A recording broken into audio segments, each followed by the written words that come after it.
à ratifier de nouveaux accords avec l'international, il me semble opportun de dénoncer ici un phénomène que l'on observe depuis longtemps, depuis même trop longtemps, depuis 2002 pour être précis, de citoyens haïtiens que l'on déporte en toute illégalité. C'est une situation qui montre une grande faiblesse de notre système judiciaire, en particulier de la chaîne pénale. Et je pense aujourd'hui qu'il y a un accord qui a été conclu avec les États-Unis. Je parle de l'accord du 17 octobre 1997, qui sert de prétexte à toutes sortes de violations des droits de l'homme. Cet accord est en violation de l'article 8.1 de notre Constitution qui garantit l'inviolabilité du territoire national. Et les actes posés sous prétexte de cet accord violent les droits des citoyens haïtiens dans l'article 24.2 par exemple, qui stipule que personne ne peut être arrêté sans mandat, et aussi l'article 41 de notre Constitution qui stipule qu'aucun Haïtien ne peut être forcé à quitter le territoire national. De plus, Monsieur le Président, un traité d'extradition nous lie avec les États-Unis d'Amérique depuis 1904 et ça a été ratifié en 1905. Et dans ce traité, il est clair que Haïti ne livrera pas ses citoyens et que Haïti se chargera de les juger en Haïti. Fort de tout cela, Monsieur le Président, je demande qu'une résolution soit prise dans l'Assemblée nationale pour dénoncer ces faits et demander à l'exécutif, conformément à l'article 28 de cet accord, de dénoncer l'accord du 17 octobre 1997. 17 octobre, date hautement symbolique de notre histoire, comme pour assassiner l'empereur une seconde fois, un accord a été signé et qui permet maintenant à des étrangers de violer le territoire national. Monsieur le Président, j'aimerais que ce soit inscrit dans l'ordre du jour le vote d'une résolution condamnant cet accord. Je termine en précisant que cet accord est unilatéral. Cet accord n'existe dans toutes les recherches que j'ai effectuées, cet accord n'existe même pas dans la langue anglaise.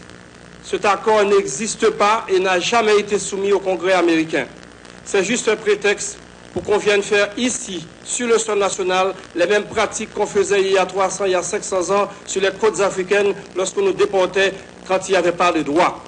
Nous sommes en train de construire un état de droit, Monsieur le Président, et nous ne pouvons pas continuer à tolérer pareille chose. Je vous remercie.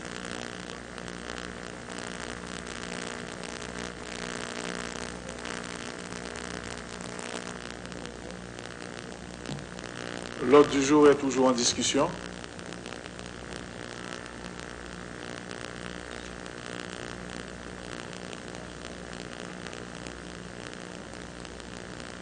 En discussion.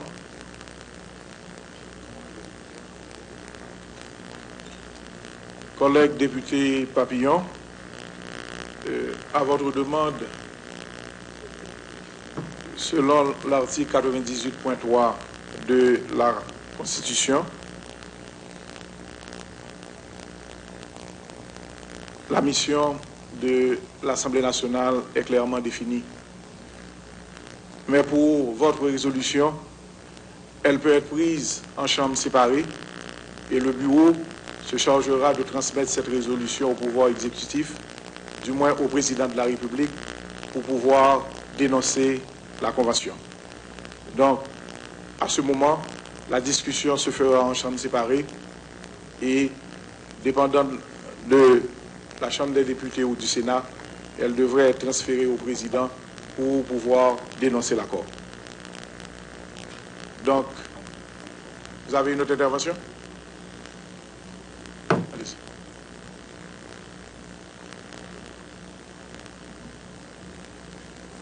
Monsieur le Président, je suis content que vous ayez fait référence à l'article 98.3 de notre Constitution. Et si, selon vous, il n'est pas possible de voter une résolution,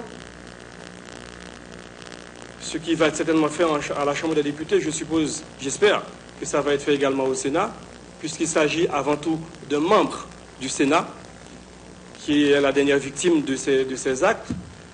Je pense, Monsieur le Président, que l'Assemblée nationale a la provision légale d'adopter des décrets. Et en ce sens, je voudrais soumettre à l'auguste Assemblée un décret abrogeant le décret de 2002, toujours conformément à la Constitution. Merci. Et qui va dans le même sens.